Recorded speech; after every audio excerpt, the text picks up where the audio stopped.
할렐루야. 먼저 기도하겠습니다. 하나님 아버지, 말씀으로 천지 만물을 창조하시고 지금도 운행하심을 찬양하며 경배드립니다. 높고 높은 보좌에서 낮고 낮은 이 땅으로 오셔서 저희들의 죄를 대속하시고자 십자가에 못 박혀 죽기까지 하신 하나님 아버지의 그 거룩한 사랑을 경배하며 영광을 올려드립니다. 지금 이 시간에도 살아 역사하시어 저희들과 동행해 주시고 하나님 우편에 앉아 살 자와 죽을 자를 심판하시는 영원하신 하나님을 송축하나이다. 장차 새날 새 땅에 오실 예수 그리스도를 기다리는 소망으로 주 예수 그리스도여 어서 오시옵소서.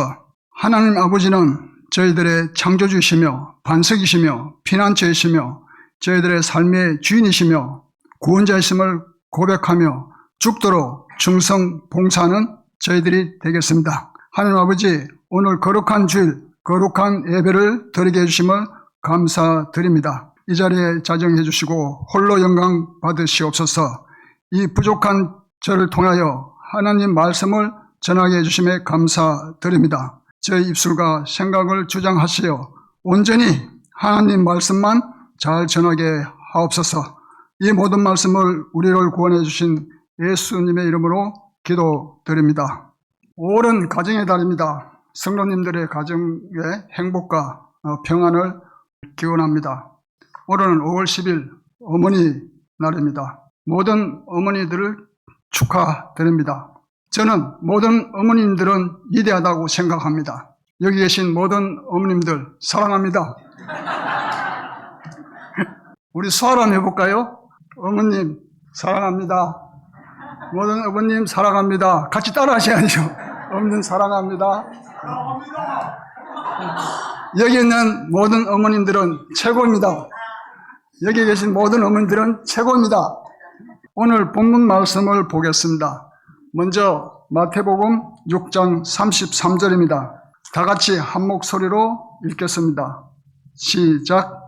그런즉 너희는 먼저 그의 나라와 그의 의를 구하라. 그리하며 이 모든 것을 너희에게 더하시리라. 한 절 더 있습니다. 사도행전 1장 8절입니다. 시작. 오직 성령이 너에게 임하시며 너희가 권능을 받고 예루살렘과 온 유다와 사마리아와 땅끝까지 이르러 내 증인이 되리라. 성도 여러분, 우리는 매일 바쁘게 살아갑니다. 학생들은 학교에서 열심히 공부를 하고 직장인들은 직장에서 또 가정주부는 아이들을 돌보면서 가사일을 바쁘게 살아갑니다. 많은 사람들이 성공을 위해서 또 돈을 많이 벌기 위해서 가정과 가족을 위해서 열심히 살아갑니다. 우리는 세상 속에 살아가면서 경쟁하면서 귀중한 삶을 살고 있습니다. 그런데 우리가 이러한 질문을 한번 생각해 보겠습니다. 나는 누구를 위하여 무엇을 위하여 열심히 살고 있는가? 아프리카에는 스프링벅이라는 사슴을 닮은 동물이 있습니다. 이 동물들이 소수를 이루고 있을 때는 아주 한가히 풀을 뚫고 평화롭게 잘 지냅니다. 그런데 많은 무리가 모이면 이들이 특이한 습성이 있습니다. 앞에 무리가 풀을 뜯어먹고 가면 뒤에 있는 무리가 풀이 없으니까 앞으로 나아갑니다. 그러면서 또 앞에 풀을 뜯어먹고 뒤에 가는 무리는 풀이 없으니까 또 더 앞으로 나아갑니다. 이렇게 해서 계속 반복하면서 앞에 있는 무리가 달리기 시작하면 뒤에 있는 무리는 풀을 뜯어먹는 목적을 잃어버리고 그냥 다 같이 달려갑니다. 그러다가 절벽에 떨어 죽는 몰살하는 현상을 볼 수 있습니다. 우리는 이것을 우리 사람들의 삶의 목적 또 방향성을 잃어버리고 대중들에 휩쓸려서 그냥 달려가는 우리 사람들의 이런 현상을 스프링벅 현상이라고 합니다. 우리는 하나님 나라의 백성이고 자녀입니다. 그러므로 우리는 세상 사람들의 인생의 목적을 뛰어넘어서 하나님 나라를 확장하는 목적으로 전환돼야 한다고 생각합니다. 우리는 사고의 대전환을 코페르니쿠스적 대전환이라고 합니다. 이 코페르니쿠스 대전환은 기존의 천동설, 다시 말하면 지구 중심으로 해와 달과 별이 돈다고 주장하는 것입니다. 이것은 BC 2세기에 그리스의 프톨레미마우스가 주장한 정동설입니다. 그런데 16세기에 폴란드 로마교회 사제이면서 전문학자인 코페르니쿠스가 가만히 살펴보니까 천동설이 아니라 태양을 중심으로 달과 별과 또 지구가 돈다는 것을 발견했습니다. 그래서 지동설을 주장하죠. 그런데 그 당시 교마 로행청은 이것을 받아들이지 않습니다. 그리고 그 위에 여러분들이 잘 아시는 갈릴레오가 이 똑같은 지동설을 주장하는데 당시 종교재판에 해부되어서 종교재판을 받고 자기가 지동설을 주장하는 것을 철회합니다. 그러면서 그 종교재판을 받고 계단에 내려오면서 그 유명한 말, 그래도 지구는 돈다고 말했습니다. 저는 나와 우리 가족만 구원받고 잘 살면 된다는 개인적인 중심적인 신앙에서 하나님 나라를 위하여, 하나님을 위하여 세상을 향해 하나님 나라를 확장시켜야 한다는 하나님 중심적인 신앙인 코페르니쿠스적 대전환을 해야 된다고 생각합니다. 성경 전체의 주제는 하나님의 나라고 하나님은 왕입니다. 그리고 하나님 나라는 영원할 것입니다. 우리는 하나님 나라에 속한 자녀, 백성으로서 현실적으로 세상 나라에 살면서 또한 동시에 하나님 나라에 속해 살고 있습니다. 하나님 나라는 단순히 죽어서 가는 천국만이 아닙니다. 하나님이 통치하시는 곳, 또 하나님 뜻이 이루어지는 곳, 내 삶 속에 하나님이 왕이 되는 그곳이 하나님 나라입니다. 예수님은 마태복음 6장 10절에 나라가 임하오시며 뜻이 하늘에서 이루어진 같이 땅에서도 이루어지어다라고 기도하셨습니다. 하나님 나라는 확장되는 것입니다. 멈춰 있는 것이 아니라 확장되어 퍼져나가야 합니다. 여러분 알다시피 성경은 구약과 신약으로 구성되어 있습니다. 구약은 하나님의 옛 언약으로 아브라함 언약, 모세 언약, 다윗의 언약으로 율법 행위 혹은 구약 행위 언약이라고 합니다. 그래서 하나님께서 너희들이 내 말을 잘 듣고 순종하면 복을 주겠다고 하십니다. 그런데 이스라엘 민족은 불순종하여 이방 종교를 받아들이고 우상 숭배를 했습니다. 그 결과 북이스라엘은 BC 722년 아수르에 멸망하고 남유다는 BC 586년에 바벨론에게 멸망합니다. 하나님 나라가 멸망했습니다. 그렇지만 하나님은 세계사 속에서 계속해서 하나님 나라를 역사를 진행했습니다. 그것이 포로로 끌려간 다니엘을 통해서 그 당시에 바벨론의 느부갓네살의 왕의 신상 꿈을 해석하면서 그 바벨론에 끌고 간 느부갓네살 왕의 하나님을 찬양하는 그를 우리가 볼 수 있습니다. 다니엘서 4장 37절에 보면 그러므로 지금 나 느부갓네살은 하늘의 왕을 찬양하며 찬송하며 경배하노니 그의 일이 다 진실하고 그의 행하심이 의로우시며 교만하게 행하는 자를 그가 능히 낮추심이라. 이건 대단한 고백입니다. 왜냐하면 바벨론이 멸망시킨 유다를 모시는 하나님을 찬양하는 것이죠. 그래서 이 다니엘을 통해서 앞으로 500년간 이어질 예수님 오실 그날 땅까지 세계 역사 진행한 것을 하나님이 보여주신 것입니다. 세상 나라 역사는 아수르는 바벨론에게, 바벨론은 바사 페르시아에게, 페르시아는 그리스 헬라에게, 헬라는 로마에 의해서 멸망됩니다. 구약이 끝나고 예수 그리스도 독생자를 이 땅에 오시기까지 400년의 역사를 지냅니다. 이 기간을 우리는 구약의 신구약의 중간시대 혹은 암흑시대라고 이야기합니다. 그렇지만 하나님께서는 하나님 나라를 계속해서 진행하면서 인류 죄를 대속하시고자 독생자 예수 그리스도를 이 땅에 보내셨습니다. 요한복음 3장 16절에 하나님이 세상을 이처럼 사랑하사 독생자를 주셨으니 이는 그를 믿는 자마다 멸망하지 않고 영생을 얻게 하려 함이라고 했습니다. 구약은 율법의 행위, 율법의 언약 또는 행위 언약이라고 합니다. 그러나 신약은 은혜의 언약, 즉 하나님께서 하나님을 믿기만 하면 복을 주시고 영생한다고 언약하십니다. 예수님은 2000년 전에 오셨고 여전히 하나님 나라는 계속되고 있으며 앞으로도 영원할 것입니다. 그런데 오늘날 안타깝게도 복음의 빛을 잃어가고 있는 듯 합니다. 이러한 시대에 우리는 어떻게 하나님 나라를 확장시킬 것인가 하는 것을 다음 4가지를 고민해 보겠습니다. 먼저 개인적인 신앙심을 예배와 기도와 말씀으로 굳건히 하여 하나님 나라 확장에 쓰임받기를 기도드립니다. 제가 시작할 때 기도를 할 때 찬양과 예배 드리는 부분에 기독교의 6대 기본 신앙을 고백했습니다. 말씀으로 천지 만물을 창조하시고 지금도 운행하시면 창조신앙입니다. 우리는 이것을 요즘은 창조환경신앙이라고 합니다. 말씀으로 천지 만물을 창조하시고 높고 높은 보좌에서 낮고 낮은 이 땅으로 오셔서 성육신 신앙입니다.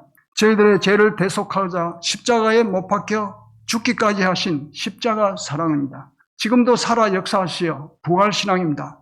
저희들과 동행해 주시고 임마누엘 신앙입니다. 장차 새날 새 땅에 오실 예수 그리스도를 기다리는 재림 신앙입니다. 세상 사람들은 이런 신앙 고백을 믿지 않습니다. 그렇지만 우리는 하나님의 자녀, 백성으로서 이 신앙을 굳건히 지키고 온전히 나아가야 합니다. 개인적인 신앙심을 굳건히 하기 위해서는 예배, 기도, 말씀이 균형된 신앙생활을 해야 합니다. 예배는 하나님과의 영적 만남이고 기도는 영적 호흡이고 말씀은 영의 양식이라고 합니다. 기도는 생명을 유지하며 말씀을 생명을 자라게 하며 예배는 그 생명의 주인이 누구인지를 고백하는 것입니다.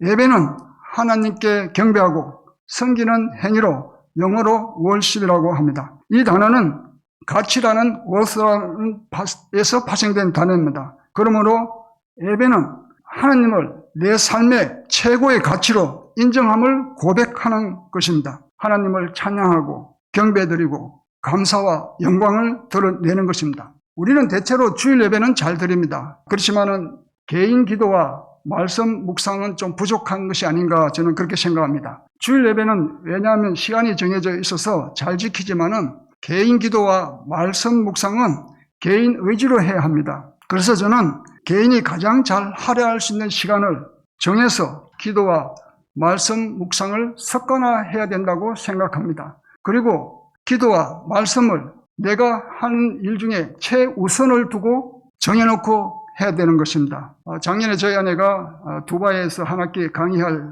기회가 있어서 같이 제가 생활을 했는데 이 무슬림들은 하루에 5번 예배와 기도를 드립니다. 유대인들은 매주자라는 것을 자기 집 방문에, 집 밖 대문에 이렇게 설치해놓고 출입할 때마다 그 매주자를 만지면서 이스라엘 문들을 지켜주시는 여호와여 제 모든 출입을 지켜주시옵소서 하고 기도를 합니다. 또 테플리라는 경문 상자를 이마에 대고 기도를 합니다. 이것에 관련된 성경 구절이 신명기 6장 5절에서 9절입니다. 너는 마음을 다하고 뜻을 다하고 힘을 다하여 내 하나님 여호와를 사랑하라. 오늘 내가 내게 명하는 이 말씀을 너는 마음에 새기고 내 자녀에게 부지런히 가르치며 집에 앉아 있을 때든지 길을 갈 때든지 누워 있을 때든지 일어날 때든지 이 말씀을 강론할 것이며 너는 또 그것을 내 손목에 메어 기호로 삼으며 내 미간에 붙여 표를 삼고 또 내 집 문설주와 바깥문에 기록할지니라 이렇게 되어 있습니다. 저는 이스라엘이 AD 70년 로마 디도 장군에서 멸망하면서 2000년 동안 디아스포라로 살아갔습니다. 그렇지만 멸망치 않고 소멸되지 않고 끝까지 살아남았다는 것은 물론 하나님의 지켜보호하심도 있었겠지만은 그들은 철저히 모세 오경, 즉 토라를 철저히 가리킨 것입니다.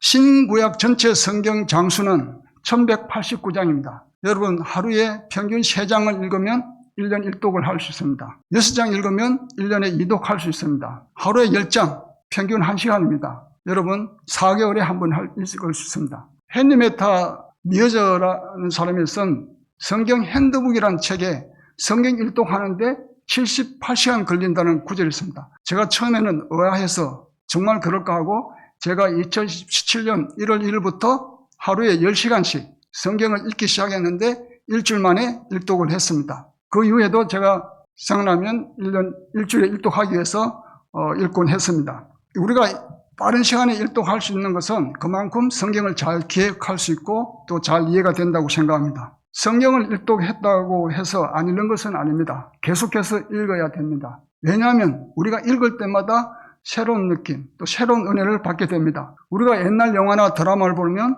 새로운 감동과 은혜 받는 그런 일과 같은 것입니다. 그래서 우리는 한 번 읽고 또 다 기억하는 것도 아닙니다. 계속해서 읽고 습관화해야 되는 것입니다. 성경 든 손 귀하고 성경 읽는 돈 보배다라는 표현을 가정과 또 교회에 붙이기를 필요하다고 생각합니다. 제가 2017년도에 한국에서 금산에서 개최되는 인삼 엑스포에 참석을 했는데 그때 한 80대 돼 보이는 할머니 한 분께서 아주 옷을 단정하게 입고 자원봉사로 안내하는 것을 봤습니다.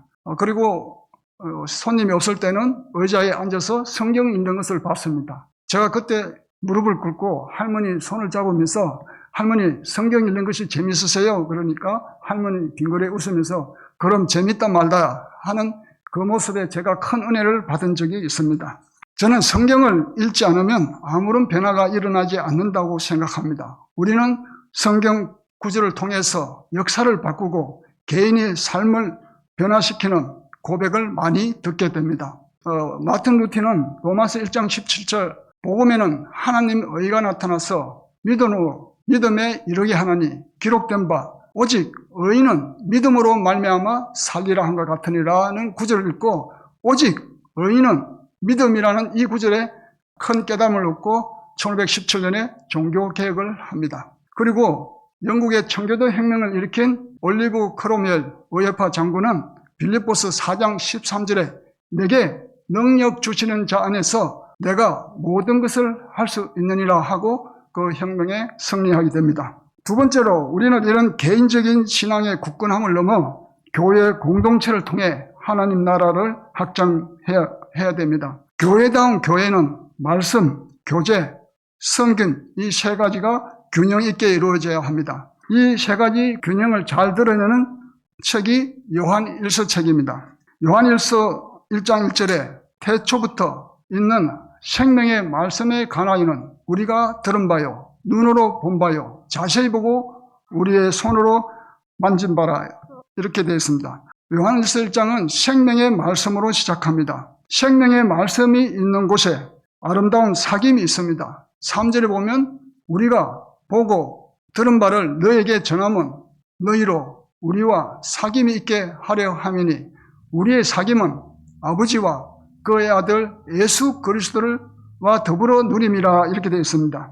생명의 말씀이 있는 곳에 성도들 간에 깊은 사귐이 있게 됩니다. 그리고 이 사귐이 깊어지면 기쁨이 충만하게 됩니다. 4절에 우리는 이것을 쓰면 우리의 기쁨이 충만하게 하느니라 이렇게 했습니다. 생명의 말씀이 왕성한 교회는 성도들의 삶에 기쁨이 있습니다. 기쁨이 충만한 삶이 생명 넘치는 교회의 모습입니다. 교회는 생명의 말씀으로 기쁨이 충만하여 세상으로 나가 섬기는 삶을 실천해야 합니다. 교회 안에서 섬기는 것이 아니라 교회 밖 세상으로 나가 사랑을 실천하는 성김의 삶을 살아야 하나님 나라가 확장되는 것입니다.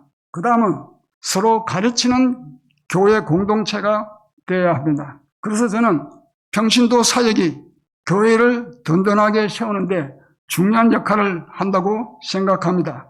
물론 교회는 교회 사역은 목회자나 전도사님들이 중요한 역할을 하지만 평신도의 사역을 통해 하나님 나라 확장에 기여해야 된다고 생각합니다. 교회는 혼자 신앙생활하는 곳이 아닙니다. 신앙은 개인적인 결단으로 시작하지만은 교회 공동체 안에서 자라고 완성됩니다. 오늘날 많은 성도들이 혼자 믿음을 지키기에 익숙하지만 성경은 교회 공동체와 함께 세워지는 믿음을 말하는 것입니다. 골로새서 3장 16절입니다. 그리스도의 말씀이니 너희 속에 풍성히 거하여 모든 지혜로 피차 가리키며 권면하고 시와 찬송과 신령한 노래를 부르며 감사하는 마음으로 하나님을 찬양하고 이렇게 되었습니다. 우리는 서로 가르치고 권면해야 됩니다. 여러분 제가 아시다시피 지금 우리 교회 어성경 지난 3개월 동안 구약을 공부했고 지금 신약 공부를 하고 있습니다. 지금 오늘 제 3과를 하는데 혹시 참여한 분 계시면 제가 성경책 우리 교재를 무료로 드리겠습니다. 건당 15불짜리입니다. 잠깐 광고 시간이었습니다.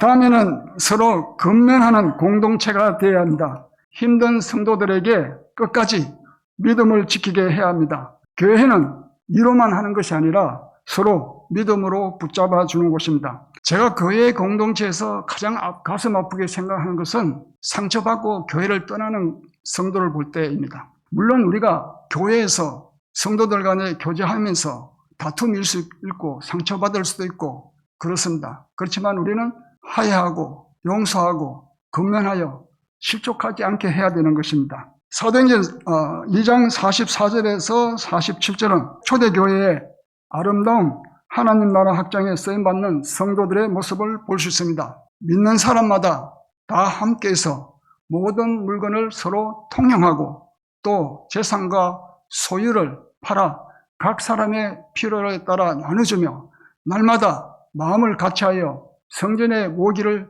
힘쓰고 집에서 떡을 떼며 기쁨과 순전한 마음으로 음식을 먹고 하나님을 찬미하며 또 온 백성에게 친송을 받으니 주께서 구원받는 사람을 날마다 더하게 하시니라. 저는 이 구절을 읽을 때마다 제가 유학생 때 신앙생활을 할 때 그때 기분을 듭니다. 그 다음 세 번째로 하나님 나라가 세상 나라를 향해 확장되어야 합니다. 저는 유학생 때 전도를 받고 교회를 다니기 시작했습니다.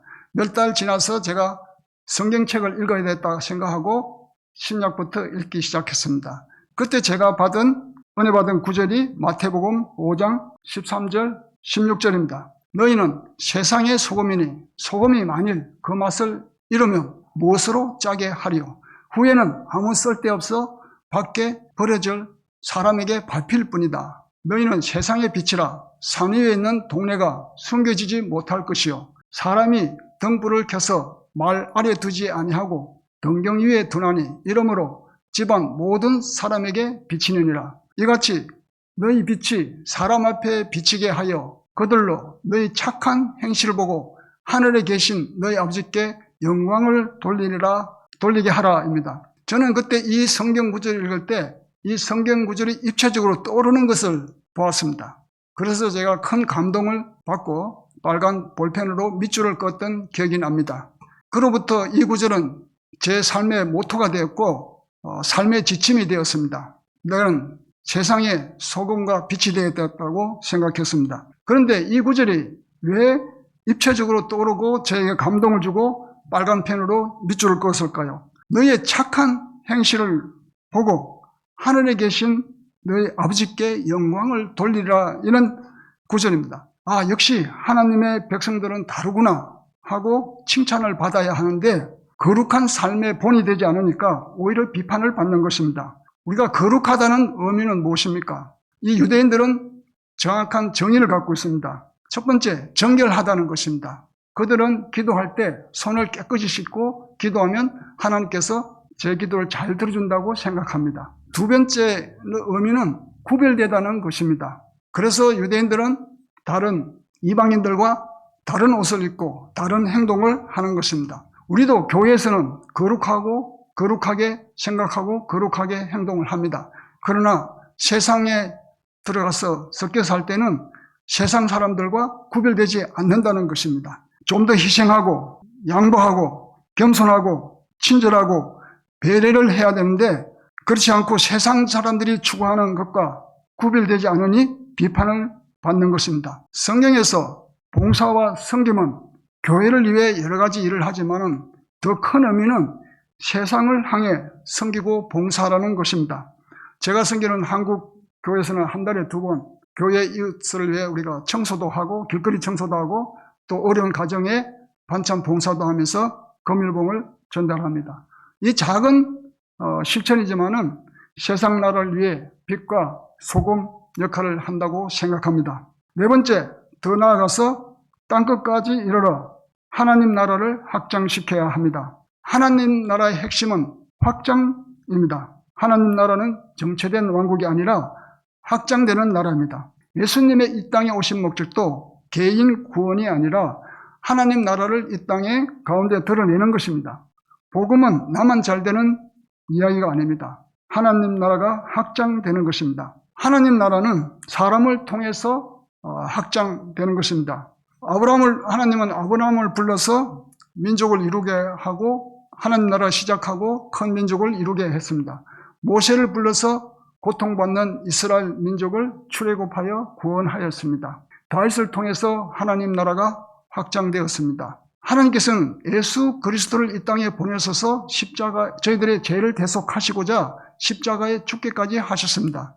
예수님이 살아계실 때 베드로는 예수님을 3번이나 부인했지만은 나중에 예수님 돌아가신 이후에는 교회를 세우고 큰 역할을 했습니다. 예수 그리스도를 믿는 사람을 탄압하던 바울은 세계 사역에 큰 쓰임을 받게 됩니다. 우리가 국내외 선교를 직접 하지 못할지라도 선교와 구제 후원금을 통해 지원해야 됩니다. 우리나라 대한민국은 척박한 땅, 문명국가에서 해외 선교사들을 통해서 하나님 나라가 건설되고 믿음으로 복음화되어 세계 인류 국가가 되었습니다. 그 선교사들의 고귀한 희생, 순결한 정신, 사랑으로 헌신하여 이 나라가 하나님 나라로 부흥되었습니다. 이제 우리는 그 복음의 빚을 세상 나라를 위해 갚아드려야 합니다. 하나님 나라 확장에 쓰임받는 세 사람의 특징에 대해서 말씀드리겠습니다. 먼저 하나님 나라를 최우선순위에 두는 사람입니다. 오늘 본문 말씀 마태복음 6장 33절 그런즉 너희는 먼저 그의 나라와 그의 의를 구하라. 그리하면 모든 것이 너에게 더하시라. 이렇게 했습니다. 이 말씀은 그 앞절에 보면 6장 31절에 그러므로 염려하여 이르기를 무엇을 먹을까, 무엇을 마실까, 무엇을 입을까 하지 말라. 이는 다 이방인들이 구하는 것이라. 너희 하나님 아버지께서 이 모든 것이 너에게 있어야 할 줄을 아시니라. 이 말씀은 하나님께서 모든 생명을 돌보신다는 것입니다. 그러므로 우리는 염려보다 하나님을 신뢰해야 한다는 것입니다. 오늘 본문 말씀에 먼저 그의 나라를 구하라. 이 먼저는 시간 개념이 아니고 최우선 순위를 두는 것입니다. 쓰임받는 사람은 남는 시간으로 하나님을 섬기지 않습니다. 삶의 중심을 하나님 나라에 두어야 합니다. 하나님을 섬기고 하나님 나라 확장에 최우선을 두어야 합니다. 그리고 하나님 나라를 최고의 가치로 두어야 한다는 것입니다. 그 다음 하나님 나라 확장에 자신의 도구로 드리는 사람입니다. 즉 순종의 자세입니다. 하나님 나라는 능력 있는 사람이 아니라 드릴 수 있는 순종하는 사람을 통해서 확장됩니다. 이사야 6장 8절에 내가 또 주의 목소리를 들으니 주께서 이르시되 내가 누구를 보내며 누가 우리를 위하여 갈고 하시니 그때 내가 이르되 내가 여기 있나이다 나를 보내소서 하였더니 라고 되어 있습니다. 우리는 많은 전쟁과 재난으로 인해 국가와 민족을 위해 고귀한 희생하는 경우를 많이 봅니다. 저는 20대에 산에 미쳐 다닌 적이 있습니다. 암벽등반도 하고 빙벽등반도 했습니다. 무상의 등정자라는 말이 있습니다. 산에 올라가는데 아무 보상도 없는데 왜 이렇게 위험한 산을 우리가 올라갈까요? 그런 희생정신, 개척정신, 불굴의 의지 이런 것들이 필요합니다. 저는 적어도 우리 인류 역사가 이렇게 짧은 시간에 비약적으로 발전할 수 있었던 것은 모든 사람들의 숭고한 희생과 개척 정신이 있었다고 생각합니다. 하나님 나라 확장에 쓰임 받는 사람은 이렇게 고백합니다. 주님, 제 시간을 드립니다. 제 재능도 드립니다. 제 삶도 드립니다. 하느님은 많이 소유한 사람을 아니라 자신을 도구로 드리려고 하는 사람을 사용합니다. 저는 유학생 때 처음으로 집사 직분을 받을 때를 기억합니다. 아마 1년 지나쯤 됐을 때 교회 집사 직분을 준다기에 제가 손살에 치면서 적이 있습니다. 그때 신앙 선배께서 하나님 직분을 거절하는 것이 아니라는 말을 듣고 즉각 제가 받아들이고 했습니다. 그 이후에 제가 하나님 일을 할 때는 그때마다 저는 부족하지만은 순종하는 자세로 임했습니다. 제가 오늘 강단에 서서 설교하는 것은 처음입니다. 사실 한 달 전에 소민석 목사님께서 전화를 하셔서 강단 설교를 부탁했을 때 아이고 제가 어떻게 이 강단에 서서 설교를 하냐고 그렇게 생각하면서 그래도 제가 순종해야 되겠다는 생각으로 예 목사님 알겠습니다 그렇게 대답을 했습니다. 교회 일은 순종하는 자세로 협력하여 선을 이루어야 된다고 생각합니다. 로마서 8장 28절에 우리가 알거니와 하나님을 사랑하는 자 곧 그의 뜻대로 부르심을 입은 자들에게 모든 것이 협력하여 선을 이루니라 이렇게 되어 있습니다. 그 다음에 성령님의 인도하심에 민감한 사람이 사용됩니다. 오늘 본문 말씀 사도행전 1장 8절에 오직 성령이 너에게 임하시며 너희가 권능을 받고 예루살렘과 온 유다와 사마리아와 땅끝까지 이르러 내 정인이 되리라 하였습니다. 여기서 오직은 다른 대안이 없다는 의미입니다. 성령이 임하면 하나님 나라 확장은 인간의 전략만으로는 되지 않습니다. 계획보다 성령, 경험보다 성령, 능력보다 성령이 되는 것입니다. 성령의 사람은 큰 능력에 있는 사람이 아니라 순간순간 순종하는 사람입니다. 가라 하면 가고 멈추라 하면 멈추고 말하라 하면 말하고 순종하는 사람입니다. 순간순간 순종하는 사람이 되려면 항상 깨어서 예배드리고 기도하고 말씀 묵상을 해야 하는 것입니다.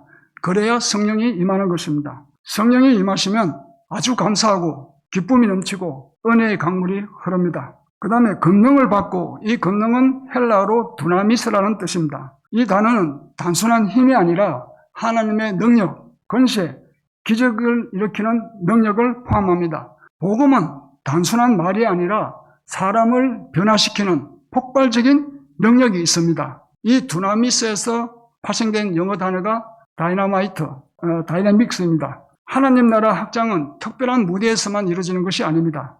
가정에서도 확정됩니다. 부모님의 기도를 통해서, 자녀를 향한 축복을 통해서, 자녀들과 사랑하는 마음으로 믿음의 대화를 통해서입니다. 교회 안에서도 공동체를 위해서 헌신하고 중보 기도를 통해서 또 주 안의 형제 자매로서 서로 사랑을 베풀면 하나님 나라가 확장되는 것입니다. 직장에서나 사회에서도 정직함과 성실함으로 양보하고 겸손하고 봉사함으로 하나님 나라는 확장되는 것입니다. 그리고 세상 나라를 향해 땅끝까지 성김과 구제를 통해서 하나님 나라가 확장되는 것입니다. 우리 다 같이 바울이 고백했던 사도행전 20장 24절을 다 같이 읽으면서 마치겠습니다. 시작.